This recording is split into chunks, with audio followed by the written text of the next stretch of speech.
99% of people are handling negative emotions the wrong way. They fight them. They run from them. But this video will give you the insight to free yourself from the dominance of negative energy.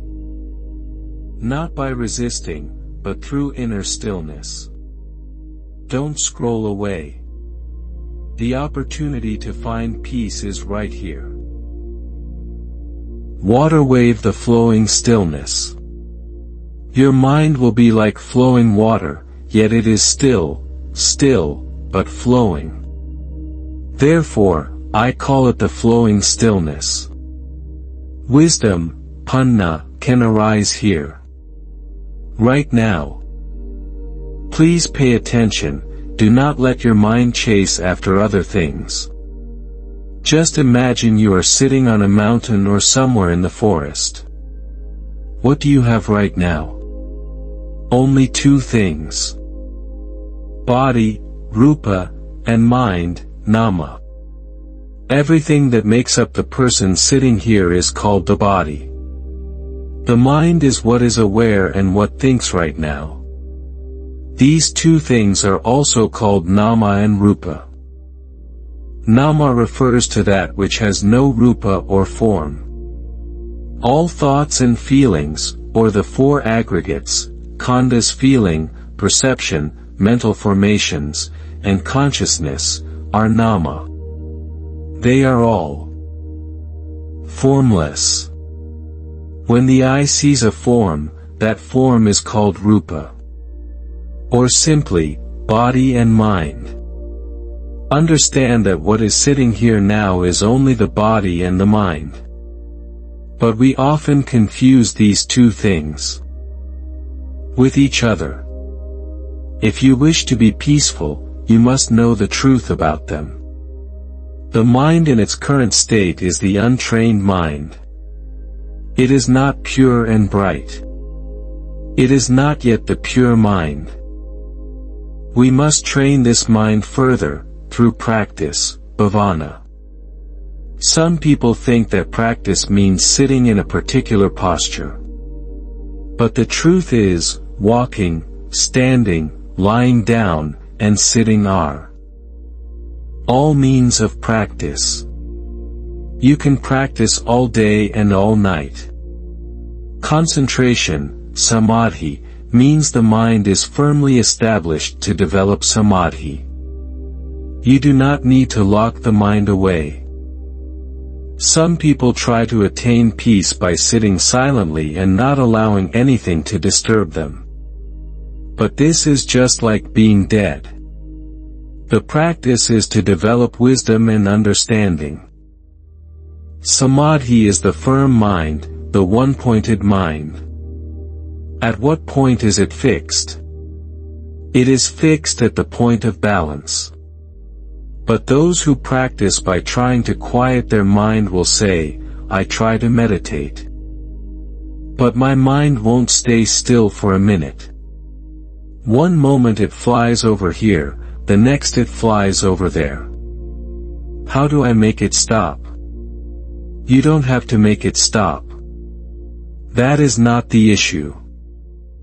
Where there is movement, their understanding can arise. People complain, it keeps running away, and I pull it back, but then it runs away again, and I pull it back again. They just sit there, pulling and pushing constantly. They think their mind is running all over the place, but in truth, it only seems to be running. For example, look at the main hall here. Oh, it's so big, you say. Actually, it is not big at all. Whether it is big or small depends on your perception of it. In reality, this main hall is only this big. Not big, not small. But people keep chasing after their feelings. Meditation is about finding inner peace. First, you must understand what peace is. If you don't understand it, you won't be able to find it. For example, you come to the monastery today, bringing an expensive pen. Suppose on the way here, you took the pen out of your front shirt pocket. But then you took it out and put it somewhere else, in your back pants pocket, for instance. Now, you reach into your front pocket. It's not there. You panic. You panic because you are misunderstanding. Because you do not know the truth of the matter. And then you suffer. You cannot forget your lost pen. Your mistaken understanding causes you suffering. How sad. I only bought the pen a few days ago, and now it's lost. But then you remember. Oh, I know. When I took a shower, I put the pen in my back pocket. You feel relieved immediately. Even though you haven't seen the pen yet, see? You are happy now. You are no longer worried about your pen. When you reach into your back pocket, it is there. Your mind was deceiving you the entire time. Now, seeing the pen, your anxiety settles. This kind of peace comes from seeing the cause of the problem, or the cause of suffering, dukkha. As soon as you recall that the pen is in your back pocket, the suffering ceases. Therefore, you must contemplate to be able to find peace. What people call peace is only the temporary settling of the mind, not the settling of the defilements, kilesa. The defilements are only temporarily suppressed, like a patch of grass with a rock placed on top. If, after 3 or 4 days, you lift the rock, the grass will soon grow back. The grass is not dead, it is only suppressed. It is the same with sitting in meditation. The mind is calmed, but the defilements are not. Calmness meditation, samatha, brings a kind of peace, but it is like the rock pressing down on the grass. It is only temporary. To attain true peace, you must develop wisdom, paññā. The peace of wisdom is like placing the rock on the patch of grass and never lifting it. Just leave it there. The grass cannot grow back. This is true peace, the settling of the defilements. We talk about wisdom and stillness as two separate things. But actually, they are one and the same. Wisdom is the dynamic function of meditation. Meditation is the still aspect of wisdom. They arise from the same place but have different functions, different tendencies. At first, it is a small green mango, then it grows, gradually, until it is ripe. The small one, the big one, and the ripe one are all the same mango, but their condition changes.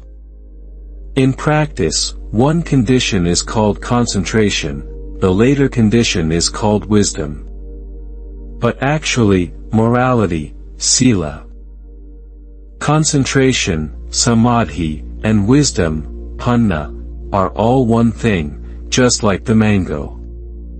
In any case, no matter which aspect of the practice you talk about, you must always start with the mind. Do you know what this mind is?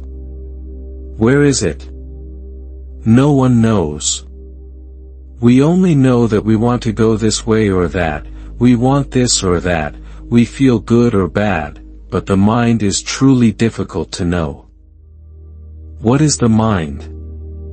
The mind has no form. The one who receives good and bad feelings, that is what we call the mind. It is like the master of the house. The master of the house stays inside the house. The master of the house meets them. The master is the one who receives the guests.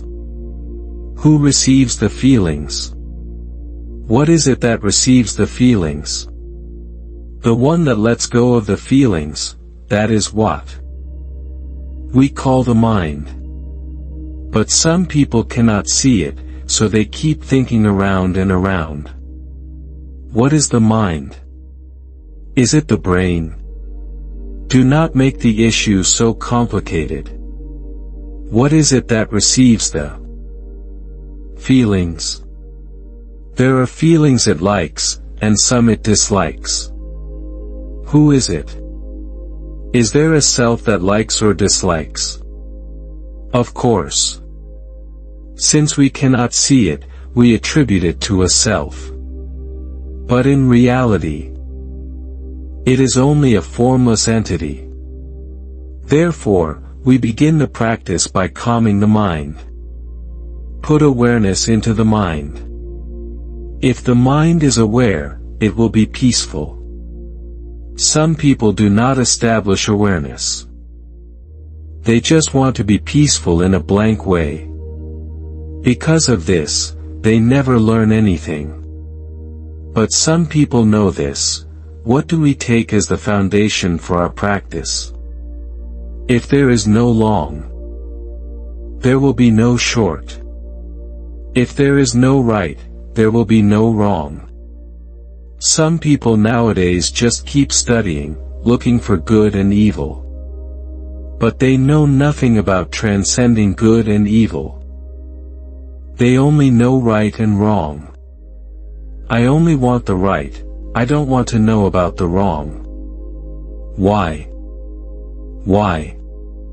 They only want to know about right and wrong. They study the long and the short. But they know nothing about the neither long nor short. A knife has a sharp edge and a dull edge, and a handle. Can you just pick up the sharp edge?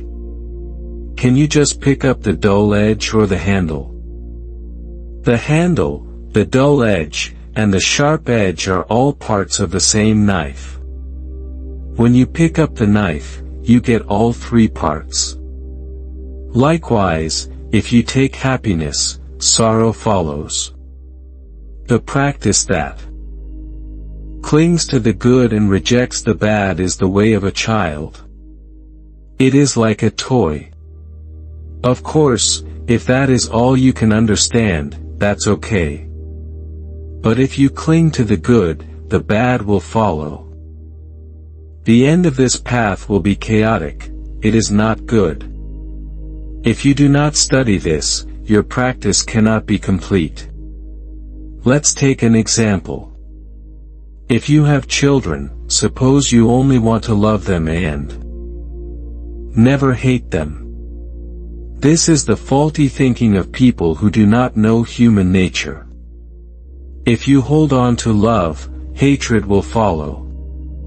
Similarly, people study the Dharma to develop wisdom. So they carefully examine good and evil. Then, after recognizing good and evil, what do? Do they cling to the good, and the evil follows? They do not learn about transcending good and evil. This is what you should learn. Such people say, I will be like this, I will be like that. But they will never say, I will be nothing at all. Because there is nothing that is truly I. They only learn this, all they want is the good, and if they achieve that, they get lost in it. However, when things become bright and favorable, they decline and become bad. Thus, people continue to be good, then bad, bad, then good, constantly. Train the mind until it is pure. The pure mind transcends both good and evil, and transcends even purity itself. That is completion. That is when the practice ends. Only when you can make the mind transcend both happiness and suffering will you find true peace. That is genuine peace. This is the topic that most people do not study. They do not truly see this. Do not think that training the mind is only about sitting there silently. Some people complain, "I can't meditate, I have too many defilements. Every time I sit down, I think of this and that. I can't practice. My karma is too heavy. I should use up all my bad karma first, then come back to meditate." Okay, try it. Try to use up all your bad karma. The so-called obstacles are what we must learn from. Every time we sit, the mind runs out. We follow it, then try to bring it back and observe it. But then it runs away again. This is what you need to learn. Most people do not want to learn their lesson from nature. Like a mischievous student who doesn't want to do their homework, they don't want to see the mind change. But how else can they develop wisdom? We must live with this change. When we know that the mind is like that, constantly changing, when we know this is its nature, we will understand it. Suppose you have a pet monkey at home. The monkey cannot stay in one place for long. It jumps around, grabs this, and holds that. But that's what a monkey is. Now you come to the monastery and see a monkey here. This monkey also doesn't stay in one place. It jumps around just like the monkey at home. But it doesn't bother you, does it? You have kept a monkey before, so you know what they are like. If you know just one monkey, then no matter where you go, no matter how many monkeys you see, you won't be bothered by them, right? That is because you are a monkey knower. If we understand the monkey, we will not become the monkey. But if you don't understand the monkey, you might become a monkey, understand? If you see it wanting to grab this and hold that and you shout, "Hey, stop it!" and then you get angry, that ill-mannered monkey, then you are a non-monkey knower. A monkey knower realizes that the monkey at home and the monkey at the monastery are the same. Why get angry? Once you see the nature of the monkey, what happens? You can be peaceful. Peace is like that. We must know the emotions. There are comfortable feelings, and there are unpleasant ones.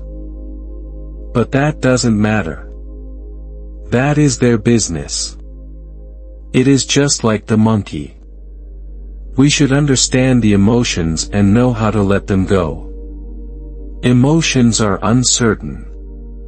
They are temporary, imperfect, and non-self. Everything we receive is like that. When the eyes, ears, nose, tongue, body, and mind receive feelings, we know them like we know the monkey, and then we can be at peace. These things must exist. Without the emotions, you cannot develop wisdom. For a serious student, the more emotions, the better. But many meditators are very afraid of emotions. They don't want to deal with them. This is the student who doesn't want to go to school and doesn't listen to the teacher. These emotions are teaching us. When we gradually learn the emotions, we are practicing. The peace within the emotions is like the understanding of the monkey here. When you understand the nature of the monkey, you are no longer bothered by them. Practice is also like that. The Dhamma, is not far away. It is right within us. The Dharma is not related to angels in the sky or things like that.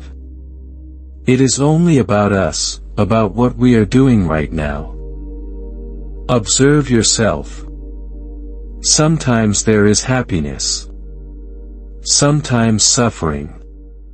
Sometimes love. Sometimes hate. This is the Dharma.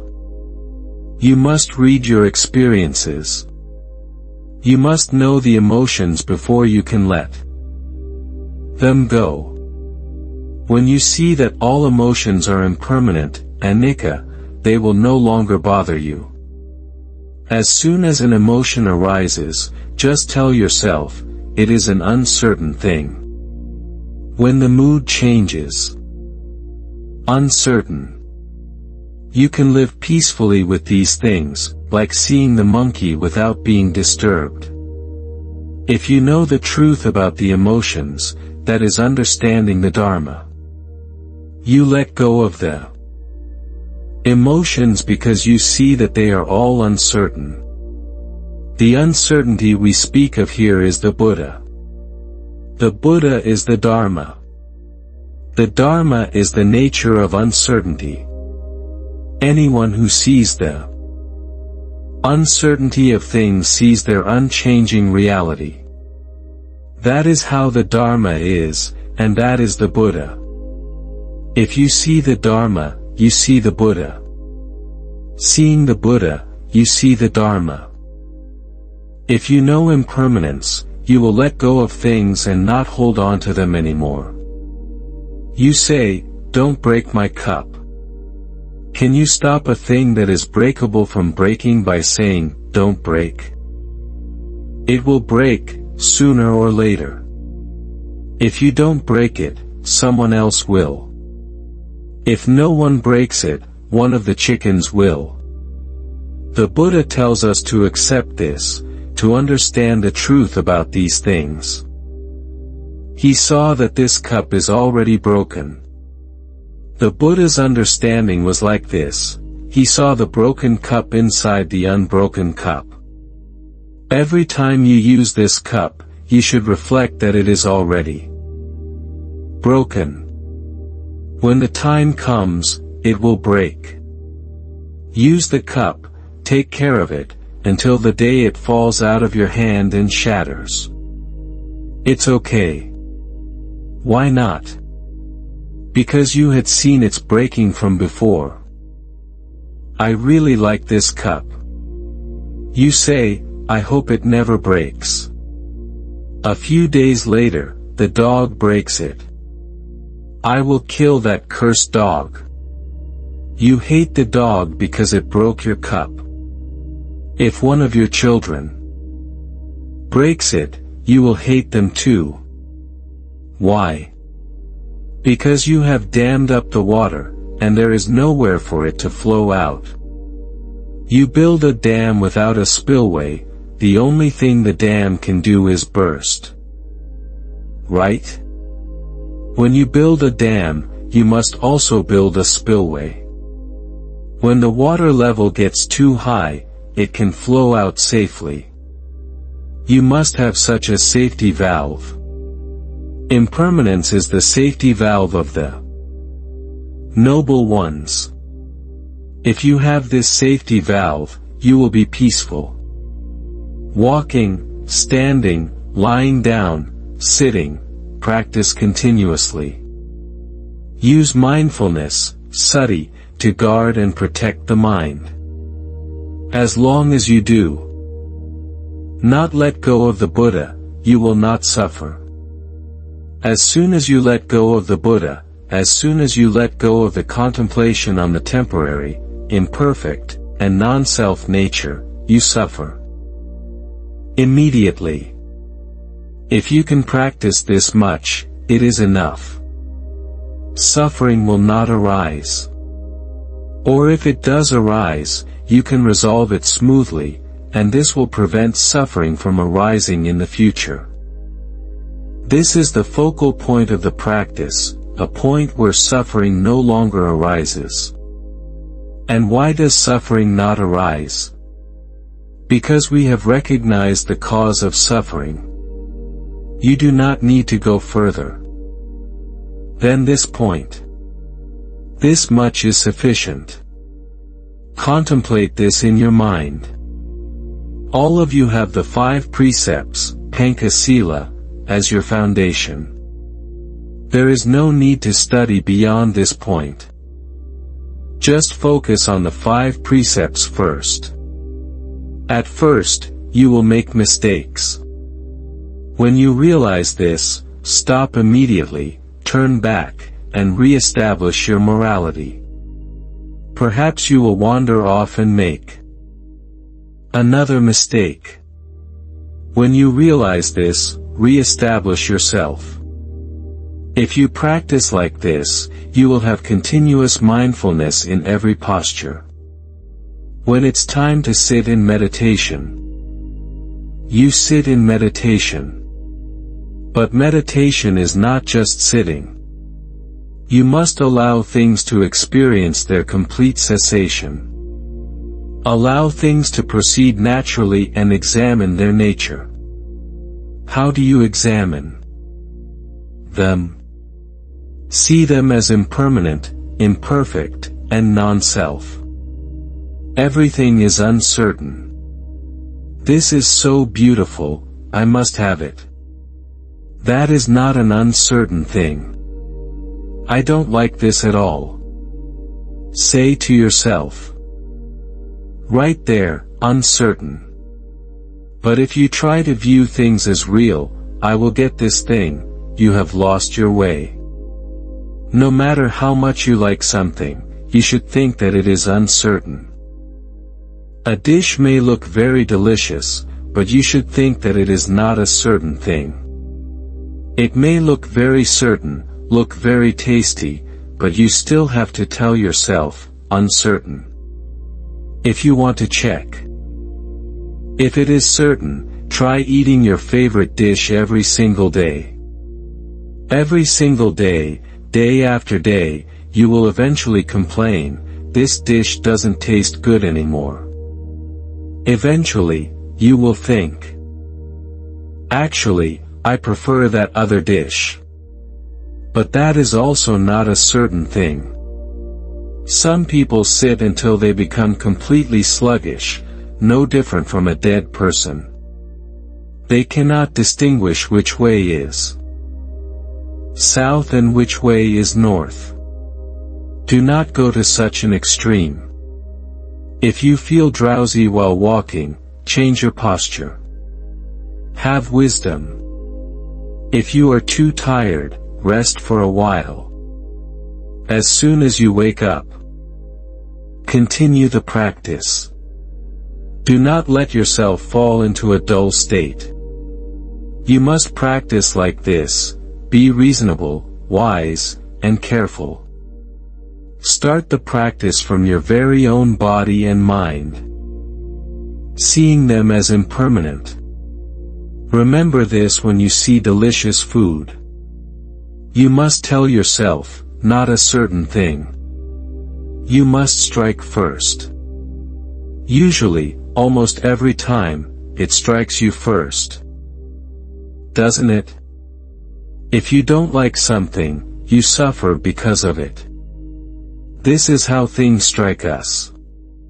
You never get a chance to strike first. Practice in every posture, walking, standing, lying down, sitting. You can experience anger in any posture, right? You can get angry when you are walking, when sitting, or when lying down. You can experience desire in any posture. Therefore, our practice must extend to all postures. Don't just pretend, actually do it. When sitting in meditation, something may arise. Before it settles down, something else rushes forth. Whenever these things appear, just say to yourself, uncertain, uncertain. Strike it before it has a chance to strike you. This is the important point.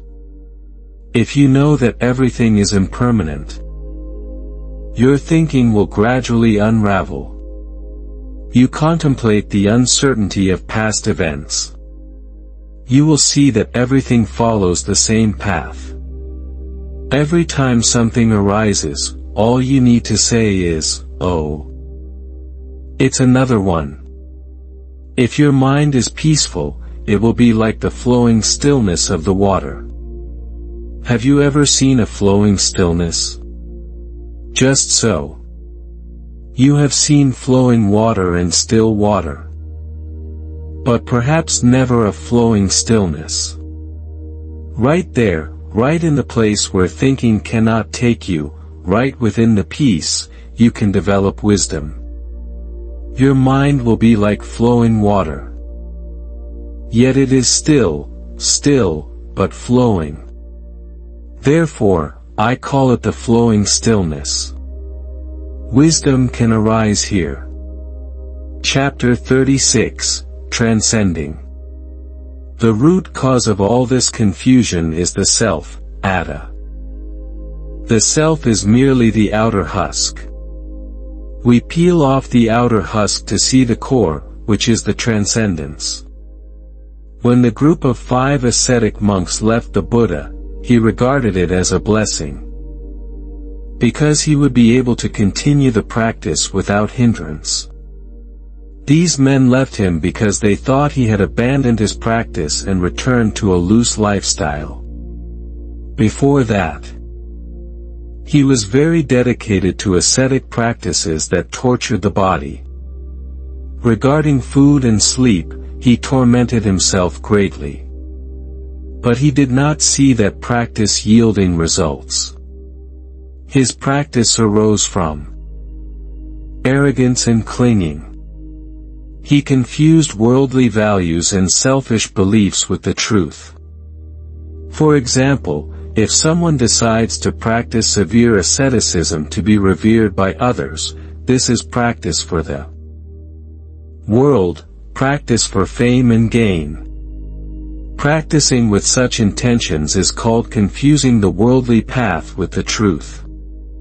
Another kind of practice is confusing one's own view with the truth. You only believe in yourself, in your own way of practice. No matter what others say, you are determined to cling to your viewpoint. This is called confusing oneself with the truth. Whether you view the world or view yourself as the truth, these are both blind attachments. The Buddha saw this and realized that there was no following of the Dharma, no practice for the sake of the truth. Therefore, his practice was not bearing fruit, he had not yet eradicated the defilements.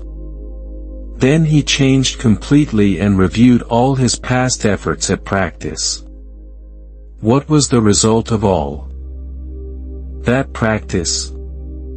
Examining closely, he saw it was full of arrogance and worldliness. There was no dharma, no wisdom about impermanence, no emptiness or complete letting go. After considering the matter carefully, the Buddha knew that even if he explained these things to the 5 fellow monks, they would not understand.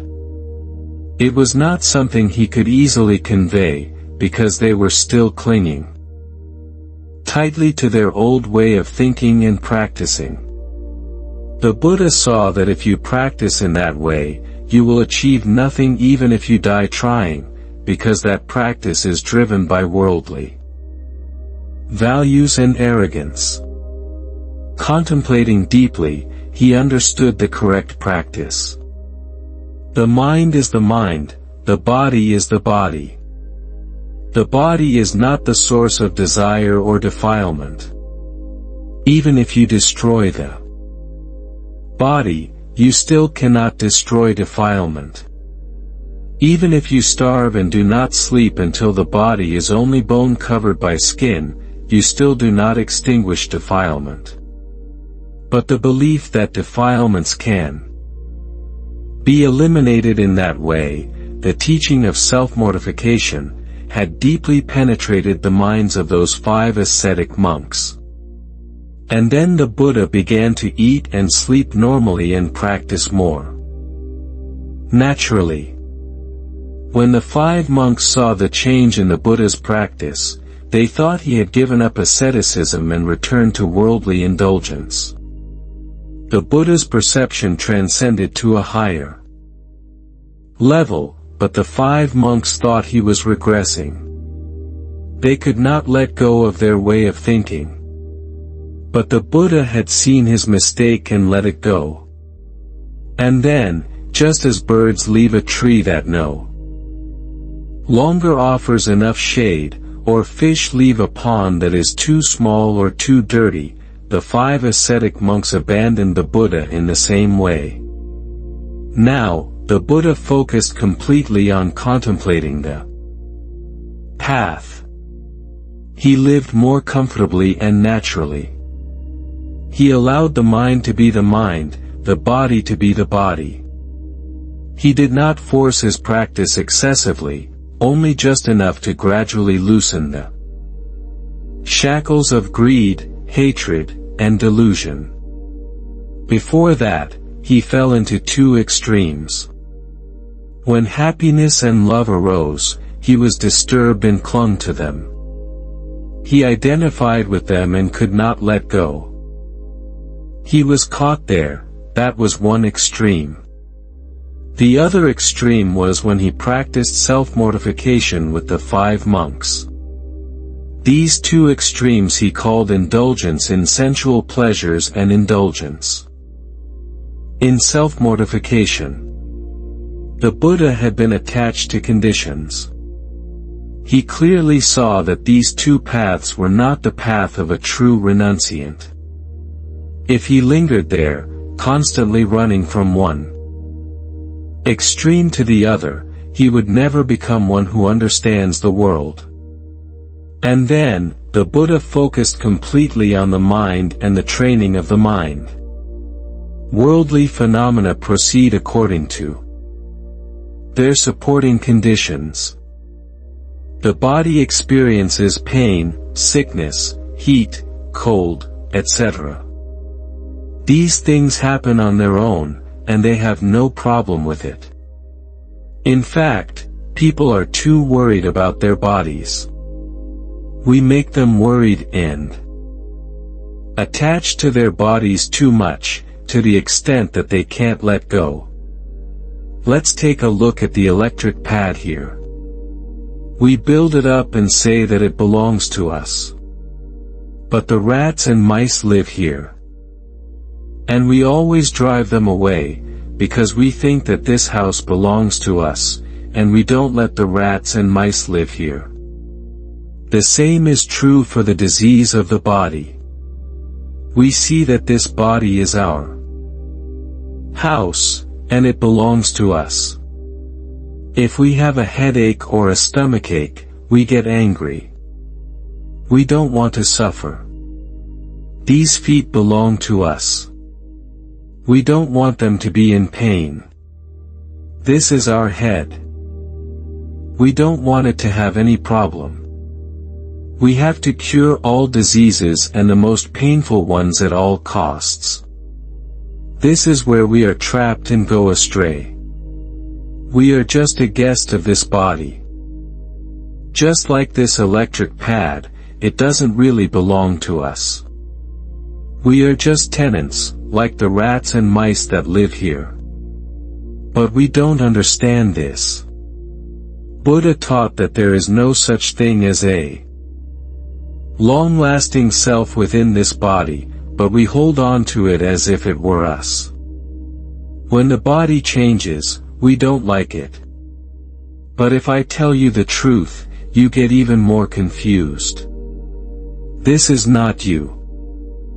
The more I tell you, the more confused you get. Your behavior only reinforces the illusion. So most people don't really see themselves. Those who see themselves are the ones who know that the work is not theirs, and does not belong to them. This is an observation of the Dharma and its nature. Understanding the nature of the Dharma is wisdom. If you don't know the true nature of the Dharma, you always conflict with them, always oppose them. What do you think? Should we give up the Dharma or try to oppose them? But we give birth to them according to our wishes. We try to find ways to organize them or negotiate with them. If the body is sick and in pain, we don't want it to be like that. So we try to find different ways. We don't want the body to be in pain. We want to protect it, control it.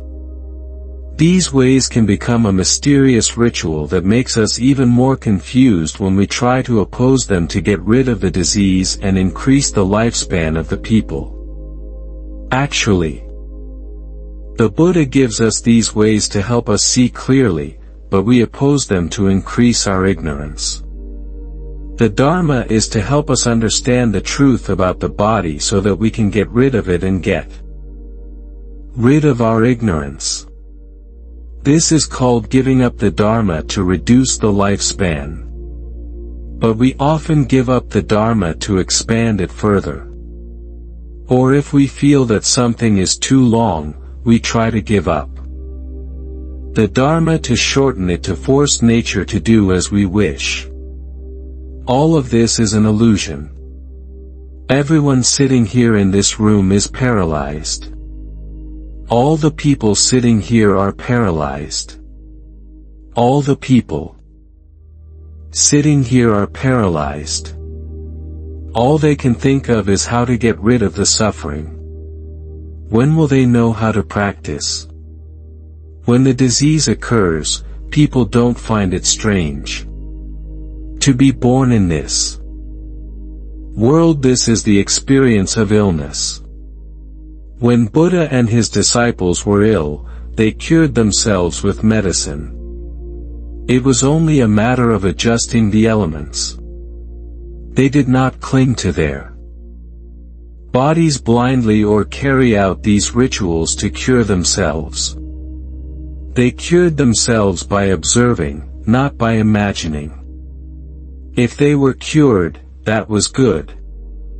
If they were not cured, that was not a problem. They observed the situation. People say that Buddhism is flourishing in Thailand, but in my opinion, it is too far-fetched. The holy roads are always full of people, but they have their minds set in the wrong places. The same is true of the high-ranking members of the community. Because of this, they only lead each other into delusion. How do they overcome their suffering? They have the sutras to understand the truth, but they only use them to increase their delusion. They turn their backs to the non-Buddha.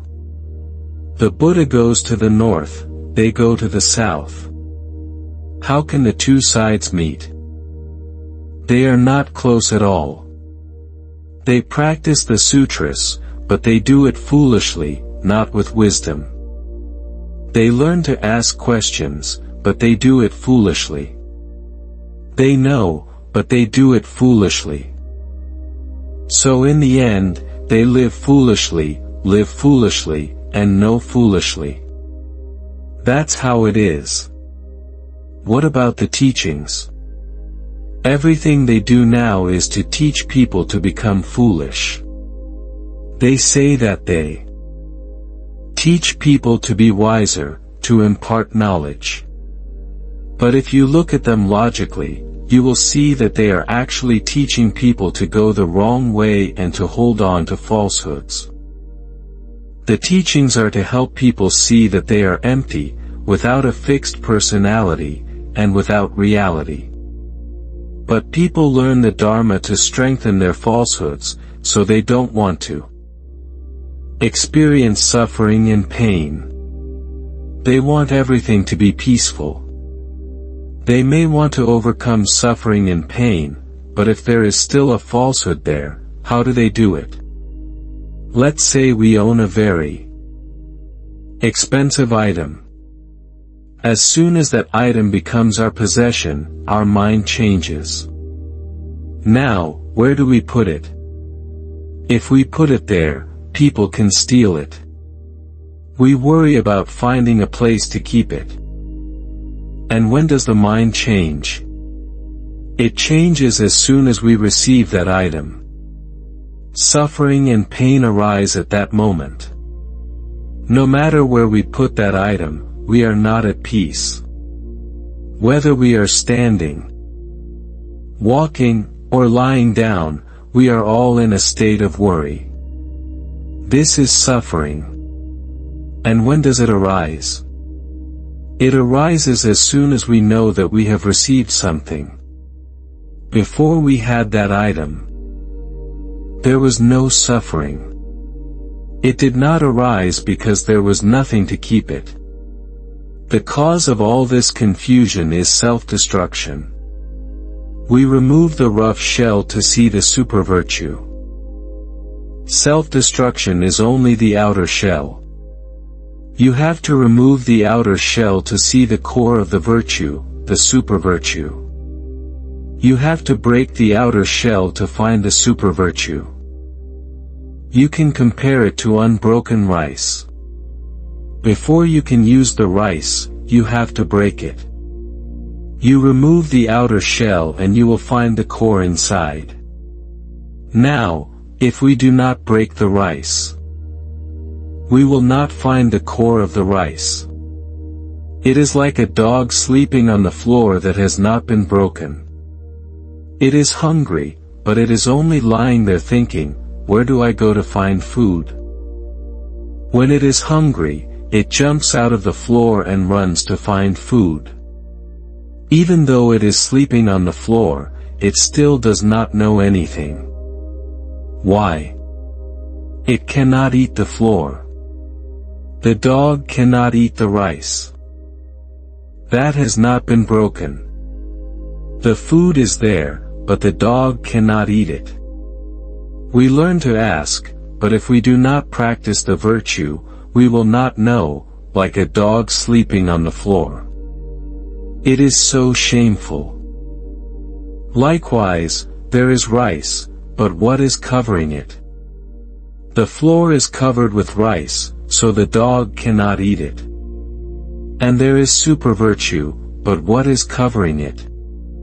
The outer form is covered with super virtue. It is sitting on a pile of rice, but it cannot eat it. That is, it cannot practice, it cannot see super virtue. It is trapped in the outer forms, from one time to another. If you are trapped in the outer forms, suffering will wait for you. You will be trapped by becoming born, old, sick, and dead. So there is nothing stopping people. They are being stopped right here. A person who learns Buddhism, but does not understand its true meaning, is like a dog lying on a pile of rice that has not been broken. No matter how much we study Buddhism, we will not see how much super virtue there is if we do not practice it. It is like a sweet fruit. That fruit looks sweet. We have to taste it before we know its taste. But even if no one tastes it, that fruit is still sweet. The Buddha's teaching is the same. Even though it is super virtue, it is still not true for those who do not know it. No matter how wonderful and miraculous it is still worthless to them. Why do people hold on to suffering? No one wants to suffer, but people create causes for suffering.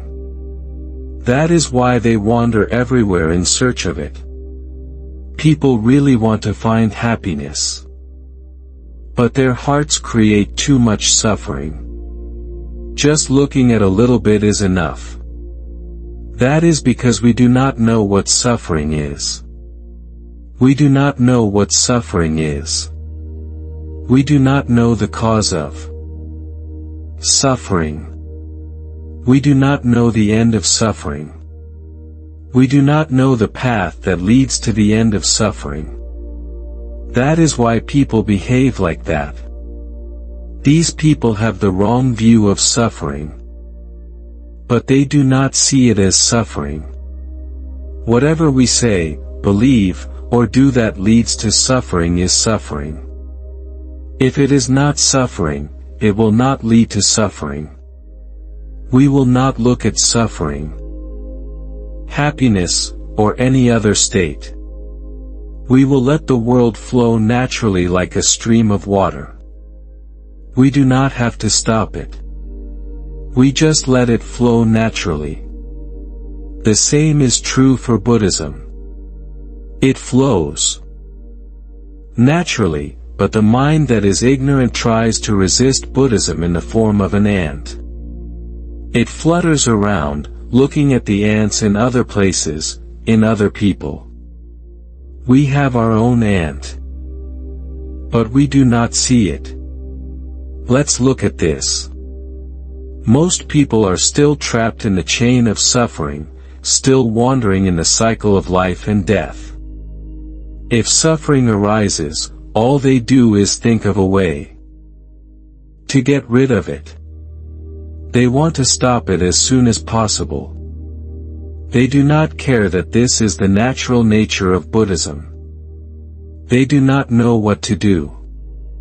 Their bodies change, and they cannot accept it. They have to get rid of suffering at all costs. However, in the end, they do not win. They cannot defeat the truth. Everything collapses. This is something that people do not want to see. The practice of the truth is the most wonderful thing. Why does Buddha develop all the threefold path? So that he can reveal the truth, and allow others to practice and attain enlightenment like him. In order for happiness or suffering to arise, there must be self-denial, there must be the self and the self, and there must be the external appearance. If all these things arise, and the mind goes straight to the transcendent, it erases the external appearance. It erases the pleasure, the boredom, and the attachment to those things. It is like when we lose something that we love. When we find it again, our worries disperse. When we practice and practice, whenever we have a problem, we solve it right there and then. The problem is completely dissolved. Why haven't we opened our minds yet? Why haven't we been able to let go? Because we haven't seen clearly the danger. Our understanding is wrong. If we know clearly, like Buddha, or like his disciples, we will definitely let go. Then our problem will completely dissolve, and there will be no problem at all. When your ears hear sounds, let them do their work. When your eyes see images, let them do their work. When your nose smells, let it do its work. When your body experiences touch, let it complete its task. If we let our senses do their natural tasks, where does the problem arise from? There is no problem anymore. Likewise, all things belong to the external world. Let them be with the external world and still know what the transcendental world is. It is only the work of the one who knows but does not hold, who knows and lets the work happen naturally. To know the Dharma, you have to know in this way. That is, to know in a way that can overcome suffering and pain.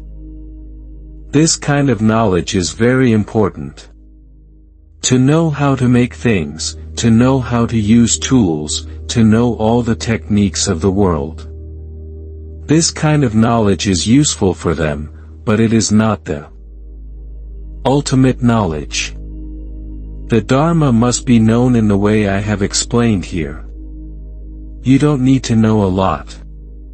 Just a little is enough to practice, to know, and then let go. You don't need to die before. You can overcome suffering and pain. You overcome suffering and pain in this life because you know how to solve problems. You know the external world. You know the transcendental world. Know them in this life. You can be confused. Why do you keep saying this? How can I teach you anything other than the truth? But it is the truth. Don't believe it. If you cling to it blindly, it will become wrong. It's like when you hold a dog's leg. If you don't let go, the dog will bite you again. Just try it. If you don't let go, there is no other choice but to bite you. The world is like that. We live according to the rules. But if we cling to them, they will lead to suffering and pain. Just let it go. When we feel that we are right to the point where we don't want to look at anything else, or anyone else, we become wrong. We are blind. When suffering is born, where does it come from? From blindness. That's why I say, take it easy. Don't cling to the world. Right is just an illusion. Just let it go. Wrong is also an external condition. Just let it be. If you feel that you are right, and others think you are wrong, don't argue with them. Just let it go. Once you know that, just let it go. This is the straight path. But it's not always like that. People usually don't give up. That's why some people, even those who have not yet known themselves, can come up with stupid things that no one wants to hear. But they think they are smarter than others. Some people can't listen to Dharma, but they think they are smart. That they are right. They just advertise their stupidity. That's why the wise say, any words that don't understand the unusual are not the words of the wise, but the words of a fool. They are the words of a fool who doesn't know that suffering is born right there. For example, if you decide to go to Bangkok tomorrow, and someone asks you, are you going to Bangkok tomorrow? You say, I hope to go to Bangkok. If there is no obstacle, I will go. This is talking to the Dharma in your heart, talking to the unusual in your heart, understanding the truth, which is the uncertainty and uncertainty of the world. You don't just say, yes, I will definitely go to Bangkok tomorrow. More than that, the practice becomes more and more subtle.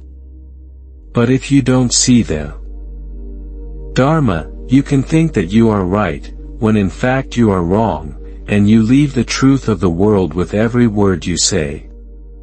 In short, anything we say or do that brings suffering is a fraud. It is an illusion. It is stupidity. Most people don't think like that. Whatever they like, they think it is right, and they believe it. If they receive a gift, a new title, a promotion, or even a compliment, they think it is good, it is great, and then their arrogance is blown up. They don't think, who am I? Where does this beauty come from? Where does it come from? Are other people the same? The Buddha taught us that we should behave normally. If we don't take this seriously, the illusion will still be inside us. We will be engulfed in wealth, status, and compliments. Because we have become a different person, we think we are better than before, that we are something special. In fact, we are nothing. Whatever we are, it is only in the outside world. If we take away the outside world, and look at the super world, we will see that there is nothing there. It is only the nature of the world, which is born in the beginning, changes in the middle, and dies in the end. If we look at this, the problem cannot arise, and we will have peace and contentment. The problem arises when we think like the 5 disciples of the Buddha's suffering. They follow the Buddha's instructions, but when the Buddha changes his path, they cannot understand it. They think that the Buddha has given up and returned to the path of life. We may do the same. Stuck in our old paths, and believe that we are right. So I say, let's practice, but also look at the results of our practice. Look carefully at the places where you do not follow the Buddha's instructions, or the teachings. Where there is no conflict, there is no chaos. Where there is conflict, there is disunity. You create a fall, and the fall seems to be real. This is a fall. Even the right thing, if we cling to it, and do not admire anyone, it will become wrong. Clinging to the right thing is the appearance of the fall, and there is no letting go. Many people do not understand this point. If you understand and are quick-witted, you will immediately let go. If you are quick-witted, you will immediately let go. You force your mind to let go right then and there. You have to look at both things, the clinging to the right thing and the person who opposes the clinging to the right thing. Every time you experience a situation, you should observe how these two things work. Just observe them. Observe and keep practicing like this, and then your clinging will become weaker, and become more and more fragile. You will see it increase when you see it fade away. Your clinging will decrease, and your non-clinging will arise. This is how you practice. Take a look at this point. Learn how to solve your problem in this moment. Understanding does not lie in words, but in the practice of each moment of living. If this teaching is helpful to you, please press like as a way to remember mindfulness. Subscribe to Zen Light to continue the path of learning and practice. The next video will help you go deeper.